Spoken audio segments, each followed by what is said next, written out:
Hey everybody, so we're going to get started with our next presentation. I'm really honored to introduce Josh Lynch here today. So Josh is just an amazing, phenomenal substance artist. And so today he's going to be talking about substance use in Shadow of War.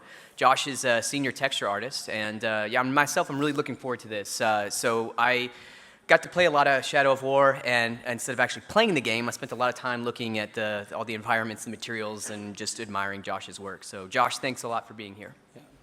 Cool. Hey.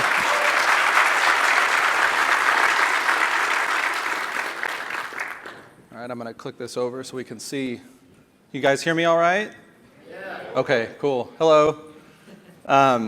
So thanks for coming in today and checking this out. And I wanted to say a big thanks to Algorithmic for inviting me to present today, and to WB Games and Monolith for their support as well.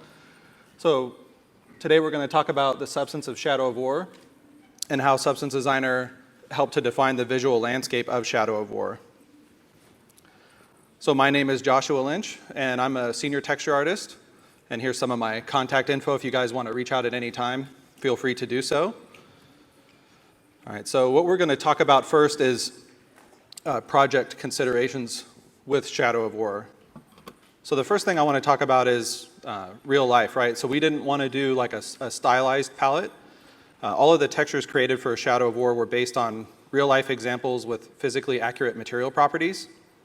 And the next thing I'm going to mention is gameplay. So we had a mix of exploration and in-game action. So that meant like, Talion, the player could guide Talion around the world and climb virtually anywhere, or at any given moment he could get into it with some orcs, which is always a lot of fun. And then we had viewing distance. So because Talion could climb virtually anywhere, this meant from a texture creation point of view, we had to account for both close-up detail and vista reads for when Talion was up high. And then immersion, right? So each biome should feel believable and draw the gamer into that world. All right, so next I'm going to talk about texture goals we had for Shadow of War. And then first thing was storytelling. So we wanted each texture set and individual component of that set to feature strong storytelling. So from aged stone walls to old brick streets, textures should feel alive with history. And the next topic is cohesion, right? So we wanted to have cohesion on a lot of things. So what this meant for Shadow of War was anything like the edgeware, the surface details, the noise distribution, the details in the albedo map should all feel cohesive. And Substance Designer was extremely helpful when it came to this. And then we have unifying elements, right? So another major strength of Substance Designer we had implemented in Shadow of War was, sorry, I got to scroll for my notes here. Oh. Can I not? Okay, well, I'll talk about it. So we had unifying elements, right? So anything like rocks, twigs, any kind of debris, we wanted to feel cohesive and unify across the scene. So we would take like pieces of plant, and just kind of scatter it around. So we would use it on like brick grounds or even terrains.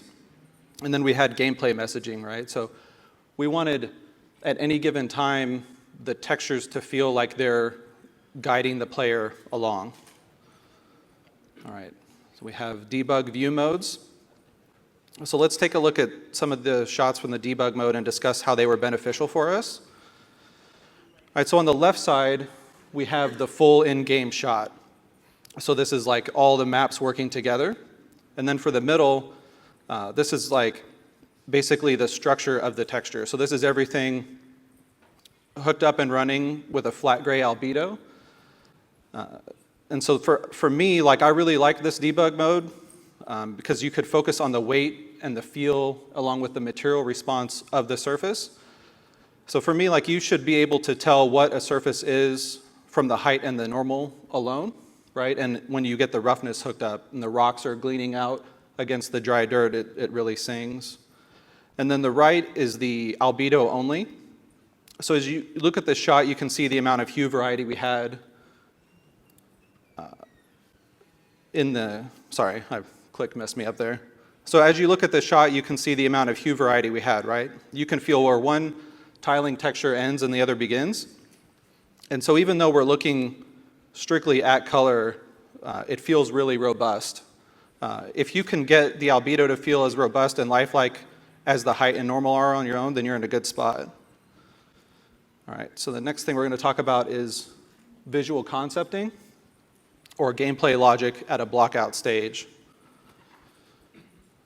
So what does visual concepting mean? So this is something that, like, when we were really digging into the textures, like particularly with streets or anything Talion would climb on or terrains, we wanted to have strong visual messaging to guide the player through.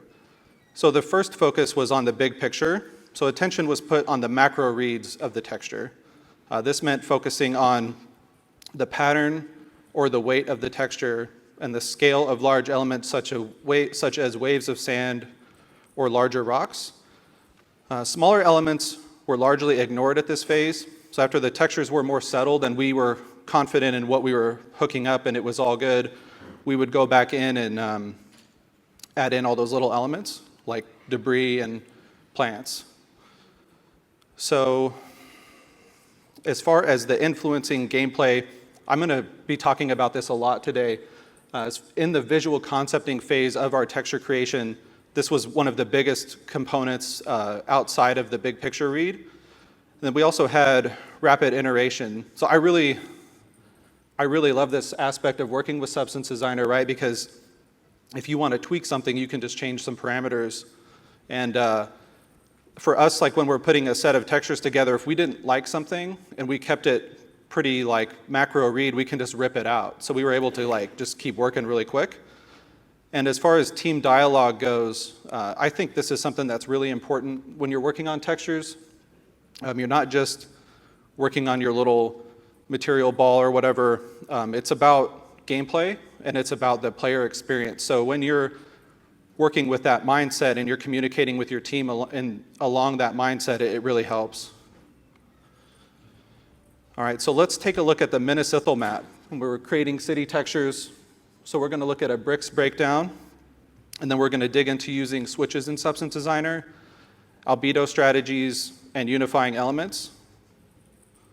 Okay, so here's a shot of Minnesithal with some orcs roaming around.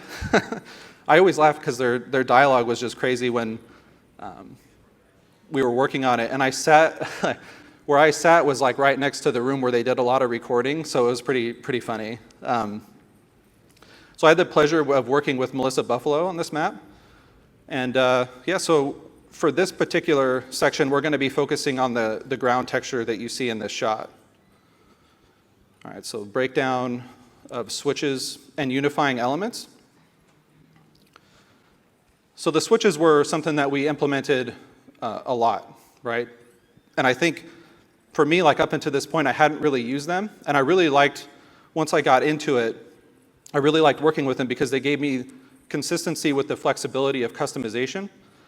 So, if you plug in, like here, let me jump to the next slide here. So if you plug in different patterns, right, you just plug them all into the switch, and they're all multi-value grayscale maps here. So this workflow is pretty standard. You get something like this and run an edge detect. So then from there, we would jump over and develop the height and the normal. So for these patterns, you can see that it's pretty consistent, right? Like the height and the normal, they look fairly cohesive even though they're a different pattern. So that's the major strength of the switch workflow. So if I jump over to the next shot, you can see here from the albedo maps, even though the two on the right are more like rectangular pattern and the one on the left is more kind of rounded stones, it didn't really matter. We could still get a cohesive look. You could see that like the base colors were all cohesive, the edge dirt, the debris on top, the plants.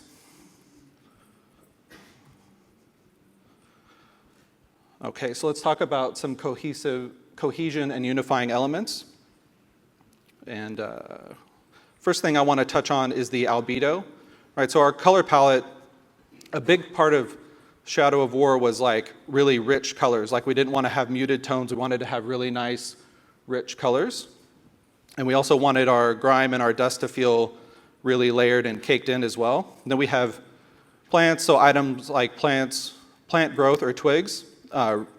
They really help to ground the texture with elements around them, especially with respect to foliage in game. So anytime we had plants kind of baked into the texture and it ran up to like a bush or a tree, it felt really good. And then the debris like rocks, pebbles, and trash. So I want to run through some albedo steps here as far as like how I start and work with really any albedo map.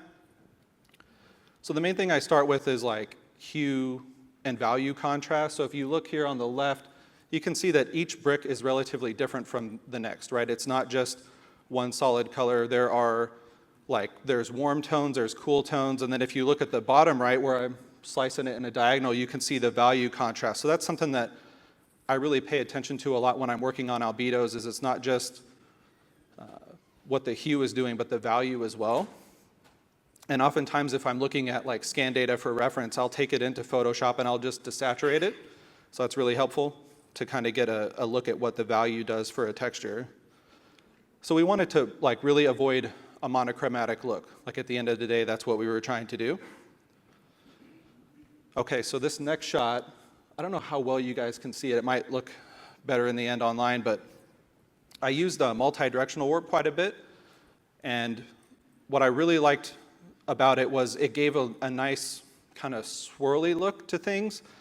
And I don't know that that's always necessarily a good thing, but for us it was. And we kind of really pushed on that a lot. And you'll notice that I have a lot of green and purple and kind of lighter values and darker values of each of those. And then I just kind of plug that into a blend, and I usually drop it like halfway. I keep it at copy. I don't do a lot of like overlay at this point. That to me kind of looks like a lot of weird coffee stains at the end. But you can see here, right, like we went from major blocks of color and then we're adding more local color variety. So once I get to this point, I like to grab a mask and do a little bit of edge call out. The reason I do that is once you start to layer on a bunch of grime and dirt down the line, like you want to emphasize a bit of the edges. And I'm not saying it like you want to do it like baked in lighting, but it's just a call out on the edges. And then here, like as we progress, I'm still doing pops of color per brick or kind of overall washes of dirt and stains. And for me, like you're grabbing, at this point you're grabbing edges from a mask, right? You're using multi-directional warp, you're adding grunges and directional warps with offset, just anything to kind of give a layered feel. And then at the end we'll add some plants and debris and continue to do value adjustments. So you'll notice that as I was stepping through, the value kind of shifts a bit, and like that to me is all right. It's all about how it comes out in the end. So here we can see on a 3D render some of the same things. So this is just brick and dirt right now. So it's fine, but it doesn't feel alive yet. It doesn't feel storied. So the next thing I'll do is usually add pebbles, and you can do this with like the new flood fill setup or the tile sampler. So I think for me, pebbles is a great way to add an initial base of lived-in detail. They also add a nice sense of scale, right? So if you don't have a character standing next to these bricks, you kind of don't know how big they are. And as soon as you start to add other details, your brain kind of starts to think about how big things are or small. So yeah, next I'll add some plant life. And I really like this because it starts to make things feel alive. Like even though we're in the city here, if you walk around, you can see like in the cracks there's moss growing, right? Anytime there's moisture around, plants are going to find a way to come through. And then we add like twigs and debris. So that's just another way to add layering and to continue to drive home that sense of scale. And so here's some further breakdown. So you can see the normal map and the albedo and the height on all three of these. So everything, again, looks consistent, right? So we're running everything through the switches and using the same nodes. So it was actually really great. Like we did it on any of the ground bricks, the walls like stone walls that you saw, they all used a similar workflow. And we'll touch on this later as part of the live demo. All right, so next I want to talk a little bit about the Gorgoroth map. I really like, this was my favorite map to work on because we got to create a lot of organic textures. So I had the pleasure of working with Gavin Vaden and Wes Salisbury on this map. And I want to talk about establishing visual language, terrain textures, some of the challenges we faced, and also the cliff rock workflow that we had. So here's a shot of Gorgoroth, and the credit to Anthony Lampa for this shot. This was really cool. It's very dramatic, right? Like a lot of green, very contrasted. And then this next shot we have is from Anthony Lampa, or I'm sorry, Paul Bush, my bad. So I like the contrast here, right? Like that was one of the cool things about Shadow of War was we had many different lighting scenarios to work through. So that meant a lot of our textures had to hold up against multiple lighting scenarios. We didn't have a day light cycle. We had many scenarios. So here's some of the reference that we had. And I really like this big shot here because if you notice in the shot, the path is easily picked out, right? Due to the contrast with the surrounding elements. There's a lack of large-scale debris, which makes it inviting or look inviting to walk on, right? It doesn't feel treacherous, like it's like inviting. You're going to go through and you're going to be all right, but if you go to the left or the right, it might be bad for you. So we wanted to take that kind of feeling we had from the reference shot and implement that into the gameplay. So we want to talk about noise distribution. So the noise distribution here is in this reference shot is awesome. So if you look, there's a lot, I mentioned a lot of eye rest on the path, but you notice that right next to the path there's like a collection of rocky gravel, and then you have the really jagged cliff rocks. And also like in the bottom left, there's like a mix of finer sand. And another thing to mention from this shot is color variety. So I really like there's like a orange, there's gray, there's green. So again, we weren't afraid to put in major swaths of color. And I think in the end, like that really helped us out a lot. So here's another shot that I really liked as far as reference goes. So this is like a wavy sand, right, kind of grainy. And then on the right, it's like falling rocks, but it's also like on the top and the bottom, you can kind of see where they've collected. So I really like the distribution here, like some of them were more scattered and far apart, and then on the top and the bottom, they were more collected, not collected, closer together. And then the same thing here, right? So as far as the pathing goes, that contrast of like the safe looking path to walk on versus the rocky soil next to it. And then also on the right, we had wet mud, right? And I really liked in this reference, and I put this in the texture we worked on, the way the plants collected in there. That was really nice. And then we had cooled lava. So I really like these reference shots. The left one in particular was cool to me because it wasn't like a typical cooled lava. There's like crusted white bits on top that I think are really nice. And whenever I'm looking at reference, I try to implement that stuff. Like I try to find things that take what you think in your mind looks like the typical thing and then kind of put a special spin on it or something that stands out. The shot on the right was great because you can see more of the local washes of color, right? So it wasn't just like a dark gray. There's like mixes of warm and cool in there, purple, green, orange, things like that. And also kind of how the rocks settle in between the cooled lava over time. All right, so let's look at a breakdown of the terrain textures and the cliff rocks. So I left this little walking guy. He's cool. So for the terrain textures, I really liked working, like I know I mentioned I love this map, but for me, like it was a really cool experience to get to work on the terrain textures. We had about 14 of them, and then we had the water layer. So some of the goals we had for the terrain textures, as I mentioned earlier, was visual language was really important. So in addition to guiding the player, each texture needed to have a strong visual language that, you know, at a glance could be easily identified by the player as to what that surface was. The next thing was the color palette also needed to cater to the surface type. So which we will look at this more in detail later, like in the upcoming slides, but I just want you guys to keep that in mind. And then, unifying elements. We wanted to have a strong unification across the open expanse of the terrain. So even though we had things like mud, ground, sand, rocky grounds, cooled lava, we wanted to have little bits that when you looked out, they all felt really cohesive. So we implemented plants, debris, pebbles, things like that. Then we also had to have a wide variety. So I mentioned earlier that both we needed to have like a vista in mind, but also like up close detail. So in the texture set, we wanted to make each one kind of feel unique, but also within a family, a cohesive family. And then at the end, I really wanted to mention this because we had tessellation and displacement. So I really like that. Like for terrain, you have, it's really cool, right? Because you can get the rocks or the mud to really look like they're moving up and down. But one thing to mention with that is you had to kind of keep in mind how gameplay was going to be affected, right? Like what designers were going to think about how much the ground shifts when you're placing buildings. So we had to kind of keep in constant communication with them as far as what we were doing and how it looked.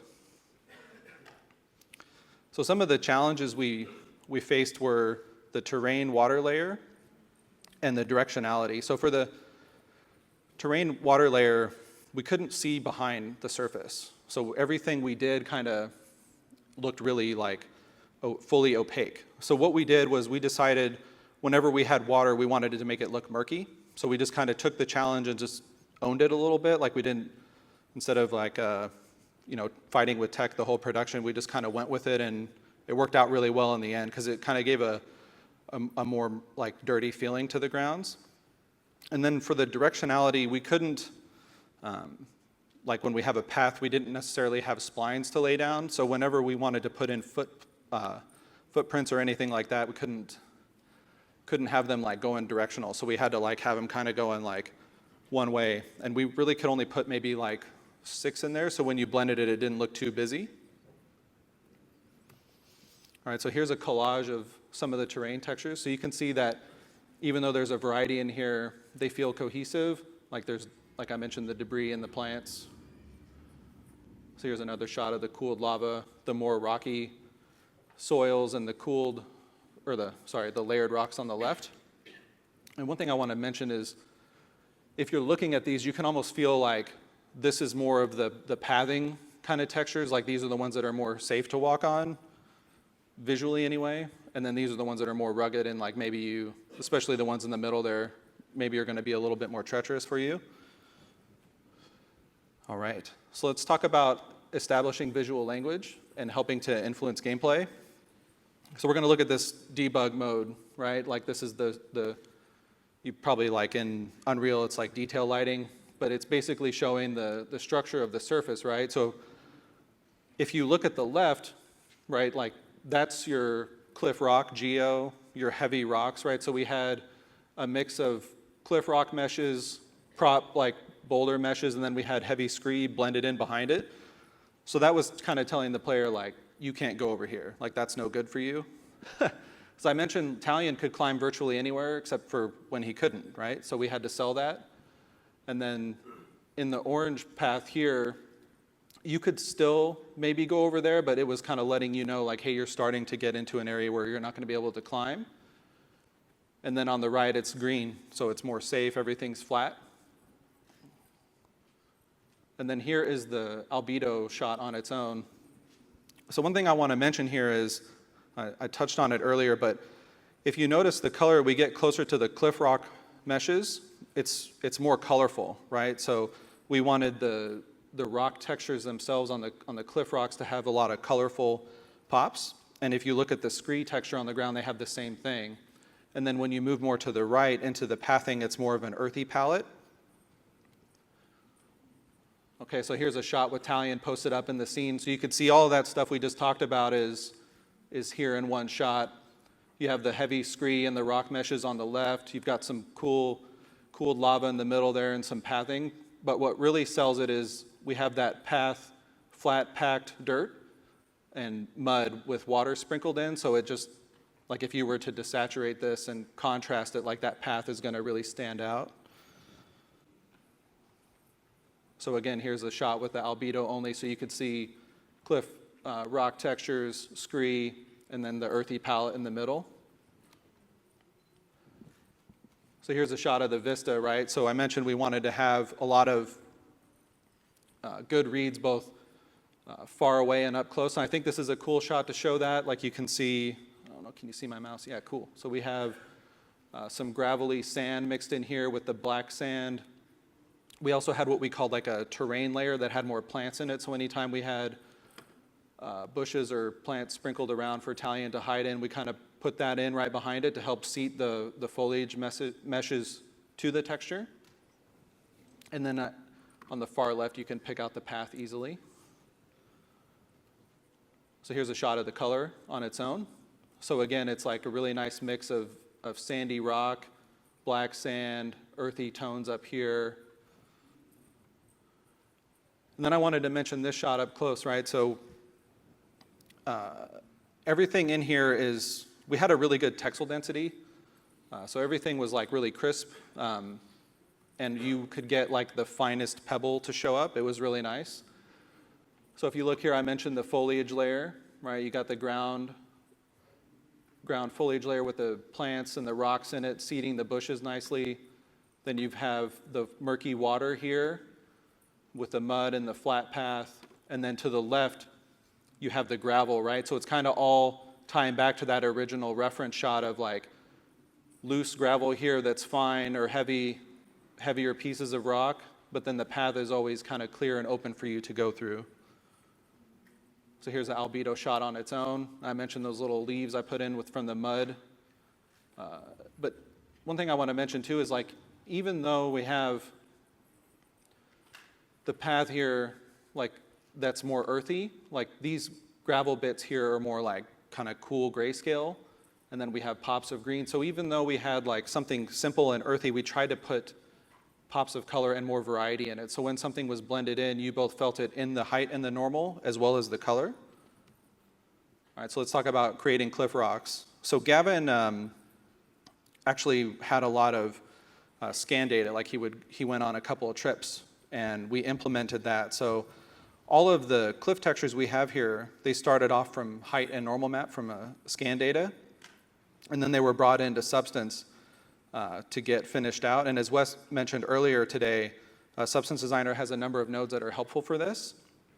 But what we really used it for was, in addition to the stuff that Wes showed earlier, it was more about tying the terrain and the cliff rocks together via the color component.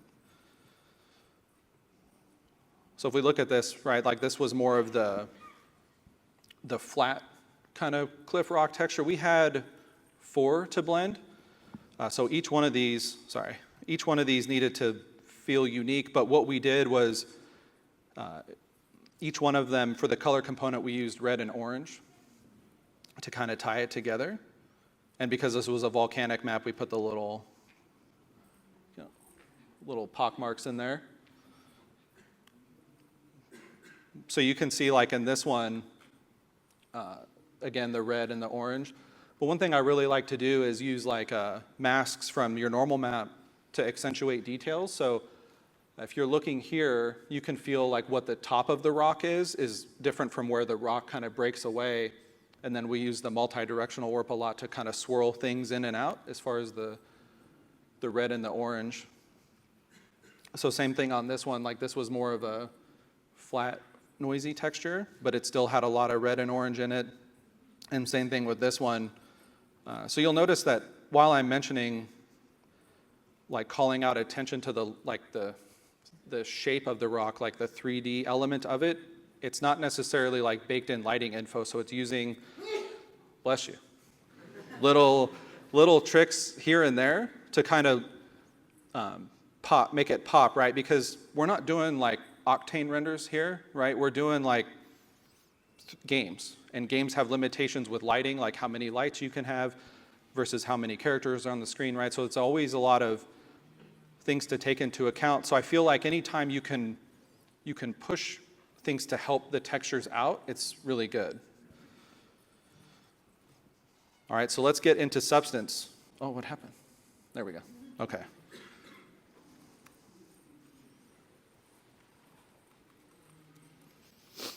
Cool. Oh, I guess I need to kill the, okay. I can't Alt-Tab, I gotta stop the presentation. So I mentioned earlier the switches, right? And so this is gonna be the focus of my live demo here with you guys. So what I have here is, I call it like a pattern creation node. It's just a way for the presentation, like I'm bundling everything together. So if we open this up, you can kind of see all of these are here. I just have 4 different outputs. So I don't want you guys to feel like I'm doing something weird there. It's just a container. So if you look, like I labeled them, you got large, rectangle, herringbone, and square. So these were more of the patterns that we had from the upper tier bricks of Minnesithal. But what I'm doing here is I'm running them into a multi-switch grayscale. So I really like this node, right? Like if I'm looking, I'll double click the output. For the input selection, as I change it, the pattern gets picked up, right? And it all corresponds here. So 1, 2, 3, 4. And you can add like, I don't know what the limit is, but I don't know that I don't know, man, how many? That's a lot of patterns. So we have 4. Yeah, so we have 4, right? Like, I think on one of them we had 6, but anyway, the whole idea here is trying to leverage the tool to do something cool for you, right? So I'm going to change the input number back to 4. And so what we're going to do is we're going to take the input selection here and we're going to expose it. So I'm just going to say expose, and I'm going to call it pattern selection. You can call it whatever you want. And so now, if I double click here, and I'm going to collapse the attributes, and I don't know if you guys know this. I didn't know this for a while. I knew you could double click and do things, but I didn't know there was a little preview mode, right? So this is kind of emulating like if you plug this into player. So you'll notice that we have the input selection here, okay? But I can go like pretty high, right? We want to limit it to the 1 through 4 that we have. So what I'm going to do is switch out of the preview mode and open this up, and instead of input selection, I'm going to just say, just copy this, pattern selection, and then I'm going to say max of 4, okay? But we don't want to have like a slider maybe, right? So like I'm in here, I'm picking this. It's not really, if somebody comes into the file later, they're not going to know what 4 is. They're not going to know that 4 is the square pattern, right? So we want to like inform the artist coming in afterwards. So I'm going to come in here, and instead of slider, I'm going to do drop-down list. And then, yeah, like you have your label, right? And it just kind of kills everything. So what you want to do is you want to add items. So I'm going to add 3 more. And then we want to come in here and do 1, 2, 3, 4. And you'll notice that like as I was changing those numbers, you're going to get like a warning. It's just basically saying you can't have 2 of the same thing, right? So I'm going to just change that to 4. And instead of the numbers here, we can give these like actual names, right? So I can say large, and then rectangle, herringbone, and square. Rectangle, herringbone, and square. Okay. So now if I do the preview mode again, you can see we have a drop down, which is to me a lot more intuitive than a slider with just numbers, and it says what it is. So if you're in this file, you're coming in there and you're like, hey, I need to work on the square pattern later. The art director wants me to change the edge bevel. You can just pick this, and you'll know that you'll be working from that pattern. Okay. So I'm going to leave it on large here. And the next thing, like I mentioned, you have the multi-value grayscale, and then you do like a little bit of an edge detect. So let's go ahead and look at this, right? I want to talk about edge rounding. And for a little bit, like for a long time, I always used bevel. But lately, I've been using non-uniform blur. And I like it because it gives a softer look, right? So if I come in here and really push this up, you can see it's not so linear, but the quality is pretty low, so we can just adjust the samples and the blades. So that's pretty nice. And then I have this multi-switch grayscale here, kind of duplicated. And what I want to do is just kind of quickly show you the power of this, right? So I'm going to just make 4 of these, and we're going to give them all different values, and you'll see what happens.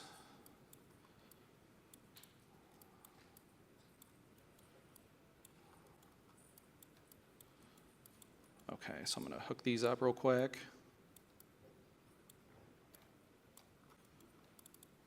All right. I'm going to make this one like really, really rounded. Maybe this one's a bit more narrow. And this one here is like crazy. So, okay. But the point is, if I double click this, you can see that like I don't have the input selection parameter tied in. So what I need to do is come in here and pick this pattern selection parameter that we exposed. So now if I'm just looking at the output here, right? So if I double click this and I change this to rectangle, you can see that the pattern updates, but also our edge bevel amount updates as well. So it's really cool, right? So now I can do this live. So I have rectangle. I know that's my second one. I can just dial that in. And same thing with this last one here. Maybe I don't want it to be as crazy. But the point is, like, if you look at this, some of these patterns are like smaller rectangle bricks, and some of them for the herringbone were larger. So you need a different edge weighting, right? You need a different edge bevel on them. So this allows you to get a lot of control. And it also keeps your graph pretty clean. And every time you run it through the switch, you're tying it to that pattern that you want to see the update on.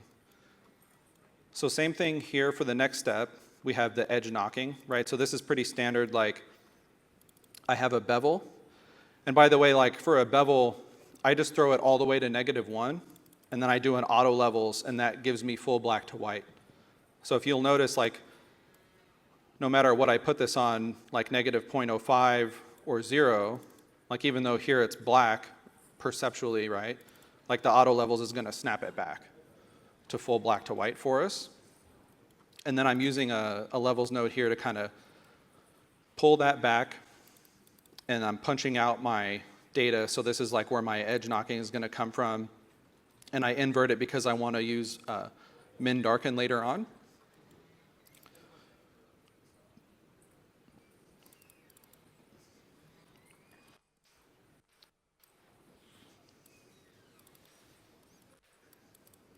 Okay.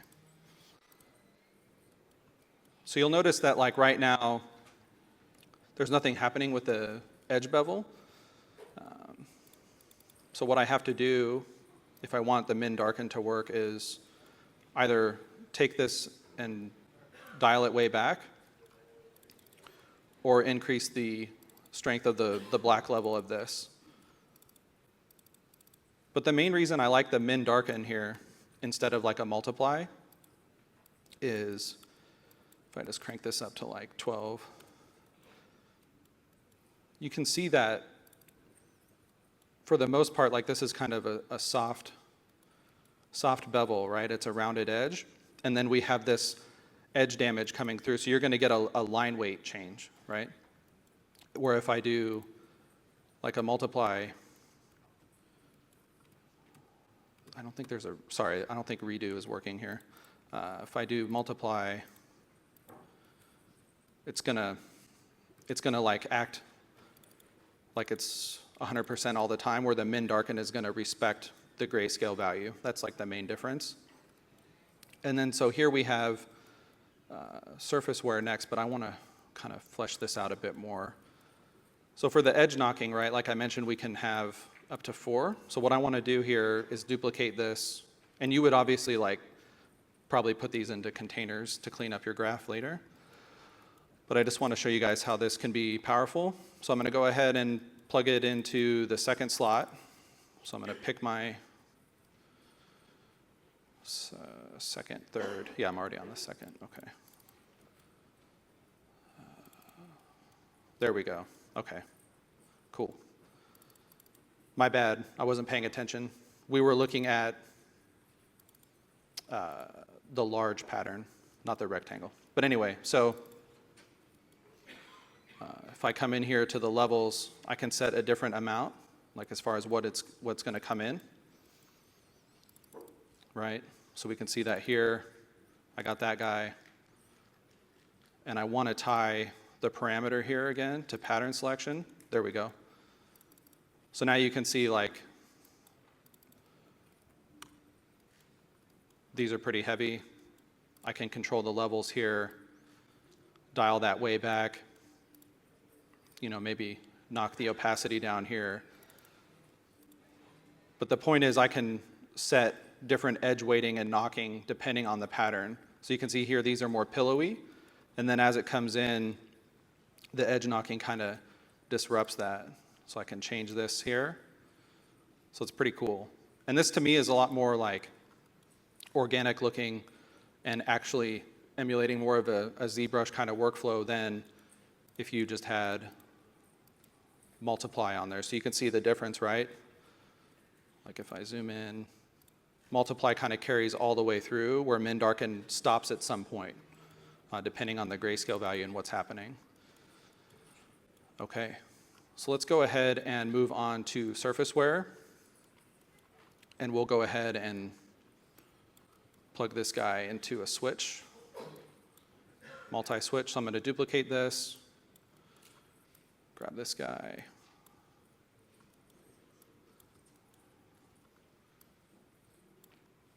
plug this into the second one, hook this up into our blend. So now we're starting to get some of this like surface damage, and this is just a kind of a quick way to do it. Obviously you would want to make it look more refined, but it's more to show the workflow here. So, okay. So we have this like clouds, right? We have a directional warp. I'm inverting it. Histogram scan to kind of reveal the data, right? I'm inverting it. And then I can use the levels here to kind of control the opacity. And the reason I'm doing that is I have this set to min darken, and I mentioned the grayscale values and kind of how they interact. So if I push this, if I drag the levels black slider here down, I'm carving in more into the white. And I leave the opacity of the blend at 1 and use this as my controller. The reason you do that is like if you take the min darken down, it's actually going to start to mix in with what was there before, where if you leave it at 1 and you use the levels to control it, it's a lot cleaner. You get more of a true cut between the surfaces. And so what I want to mention here is I have pattern 1, kind of set as surface damage, and then I have the second one, and they don't really look different from each other right now, right? But what we can do is take this noise, and I can tie the exposed parameter to the random seed. So I have pattern selection. So I'm going to go ahead and tie that to both of them. And you can see now, this one, I have to switch. So if I'm on pattern 1, looks like that. And if I switch to 2, you can see that the clouds look different from one another based on this. So it's really powerful, right? Like it's a way to keep consistency but have customization. And then on top of this, in addition to the random seed, like you can change the disorder amount here. So if you don't like what the random seed is giving you, you want to change it up a bit, you still have this acting as a way to shift it around. So I'm going to go back here to our edge knocking and tie that parameter in. So now each of these should look different.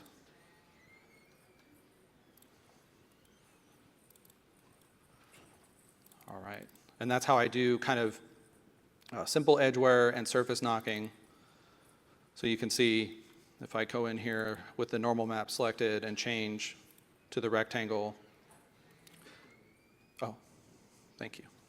Cool. And then we have different surface noise, different edge knocking, but it's all pretty consistent. And then I wanted to touch on some of the things with respect to like the albedo and the roughness. So you got like your AO here, right? And I usually, like the default for this is 0.1, but I'll usually kind of like go to 0.02, 0.01.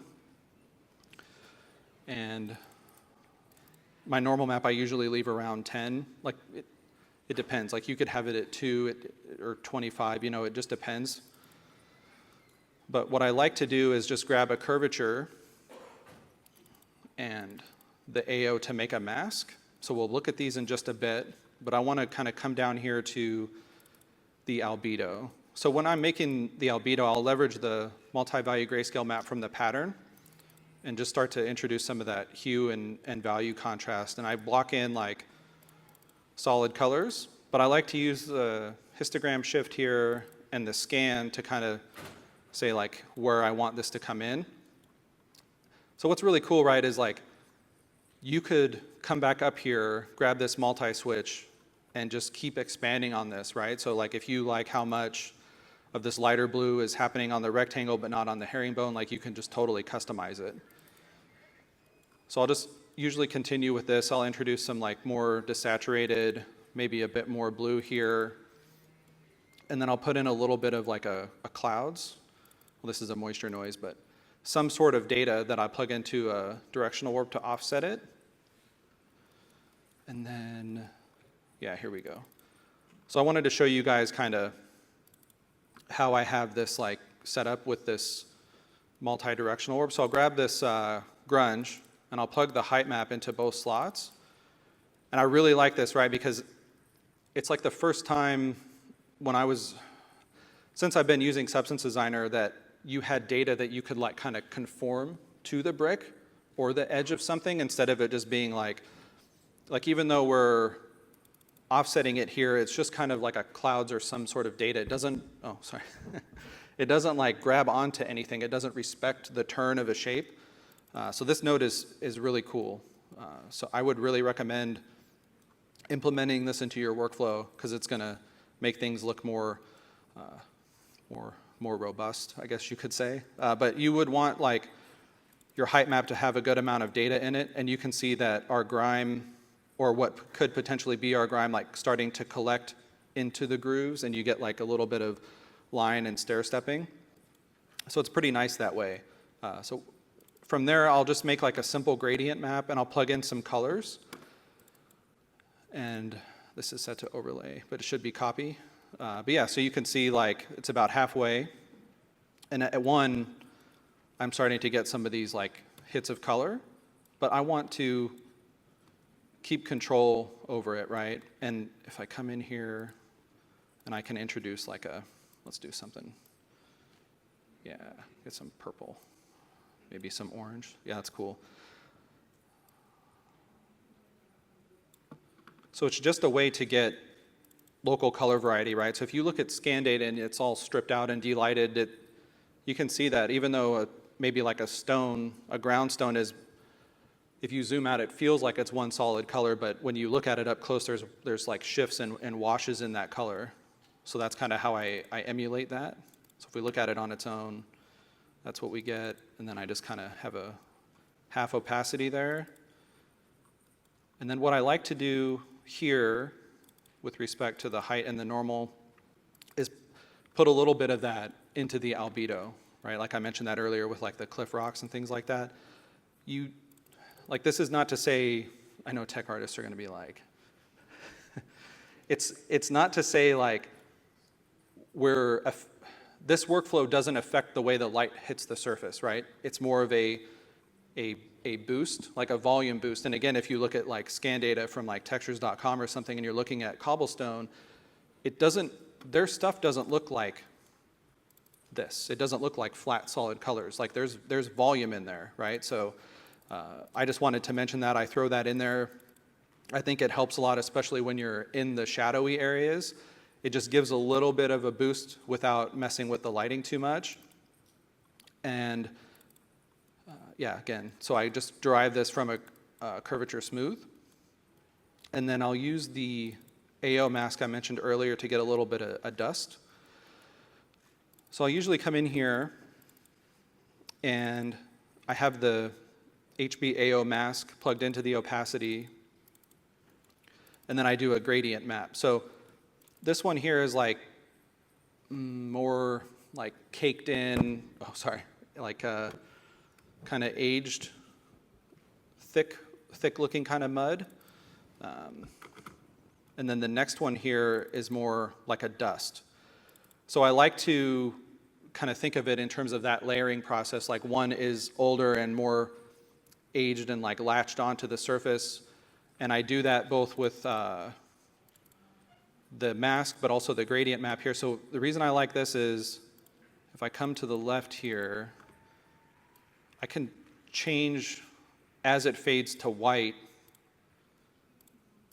what that color is. So you don't want to obviously do green, but the point is like you can get a lot of variety in here from this, right? So if I do more like rich browns, and then maybe this is more blue, or maybe like just pink, just to show you like you can get washes of color, but you don't want to do this. But it's just to show. I don't want people to get mad. But yeah, no, like you just want to like have a nice kind of mix of color in there. And the reason I like this is it's more customizable than just say like plugging in like a uniform color, right? So you can see the difference. You have a lot more control how much it fades off and when. So like if I drag this to the left, you can kind of get it to feel like really caked in there. And then because I have the mask plugged in, here I'll just redo up here. Because I have the mask plugged in, I still retain the slope of the surface that's emulated through the HBAO. And so for this next part, for the more dusty stuff, I just do the same thing, but it's a lighter color and a little bit more desaturated. And then I'll leverage a multi-value grayscale, or multi-directional warp. And I'll plug in a grunge, 2 of them, and then I plug like the angle in. And it's really nice. And I have that as a mask. So what's great is if I want to change, I have it hooked up already. So as I have the random seed exposed here to the pattern, every time we switch it, the dust technically should not look the same, but it should still be the dust we want. So if I just go ahead and reset this, just to kind of show you real quick. If I change the random seed, you can see that it just slightly changes, right? Like what is going to show through, because this is acting as our mask. And if you wanted to, you could also throw like a histogram scan in there. And if I take the position up, you can show how much, like reveal how much you want to have in there. Yeah, so that's pretty much it. The roughness follows the same thing. I usually start with like a solid color, and then I'll use the multi-value grayscale map as an overlay to kind of get some shift, because it's game art, you want to push it a little bit. So you want like the stones to feel a little bit more varied, like one is maybe slightly shinier or more matte than the one next to it. I use the multi-directional warp mask here kind of as an overlay to get some roughness play based on where that local color variety is. And then I just start to plug in our dust. So if you're more of a gloss workflow, spec gloss, you can just invert this here.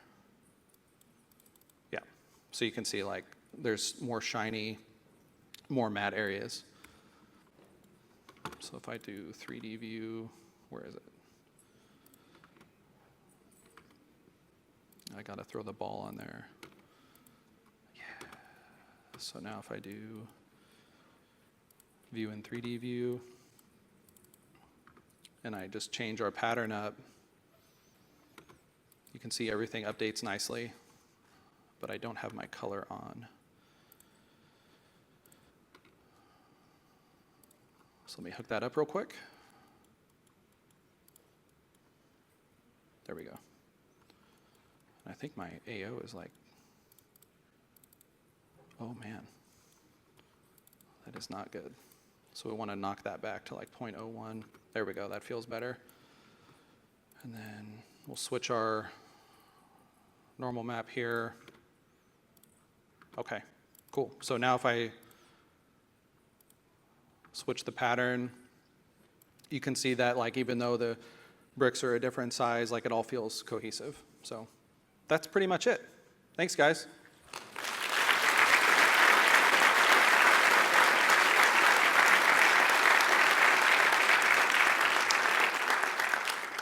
Does anybody have any questions? It's okay to be the first one. Like, yeah, I think you got to go to the mic. I heard some guy yelling about it earlier. Yeah, it's for the recording.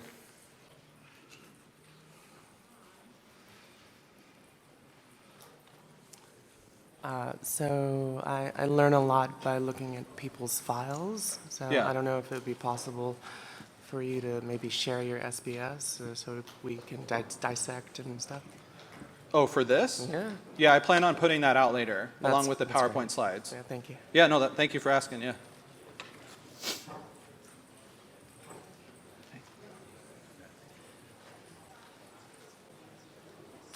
Hey Josh, Hey, how you doing, man? good. How are you? Good. I know that for this one, it's more inherent for like a bumpy kind of texture, but for like more flat textures where roughness really plays a key role in like light deflection and stuff like Yeah. that. What's your kind of like checklist for that?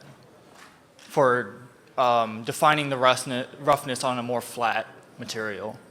Yeah, so like, I would probably do the same thing if there's any kind of normal map info. Like, even painted metal has a little bit of bump. Mm-hmm. So I would drive something from the normal map through like a curvature. So Okay. maybe the crevices of that bump are more matte, mm-hmm. right? And then I would just use the multi-directional morph to make a nice grungy mask. Gotcha. And then plug that into your glossy or roughness. All right. But Thank you. it really depends on what you're trying to do. Yeah. But yeah, that's 2 quick checklist items. Gotcha. Yeah. Thank you. Yeah? What's that? Oh, yeah. Can you guys please fill out your evaluations for the talk? Thanks. No, that's cool, man. Hello. Hi. So I don't see this as applying so much to man-made materials like this, but do you have any tricks that you use to drive random seeds in engine? Oh, I mean, it would just be whatever you want to expose, right? So like, I think this is a good example, right? Like this here, like if you plug this into engine, the large or rectangle, whatever you switch, and you tie that to the random seed, it'll help with the unification there. Is that what you're asking, or? Yeah, I guess it's that, but then if you wanted to drive the seed from something rather than switching it manually every time, rather than going into each Yeah, you instance. could just put like you would have to go into the expose parameter and throw like a random in there. You could do that. Cool. Yeah. Thank you. Yeah, thank you. Anyone else? All right, cool. Thanks, guys.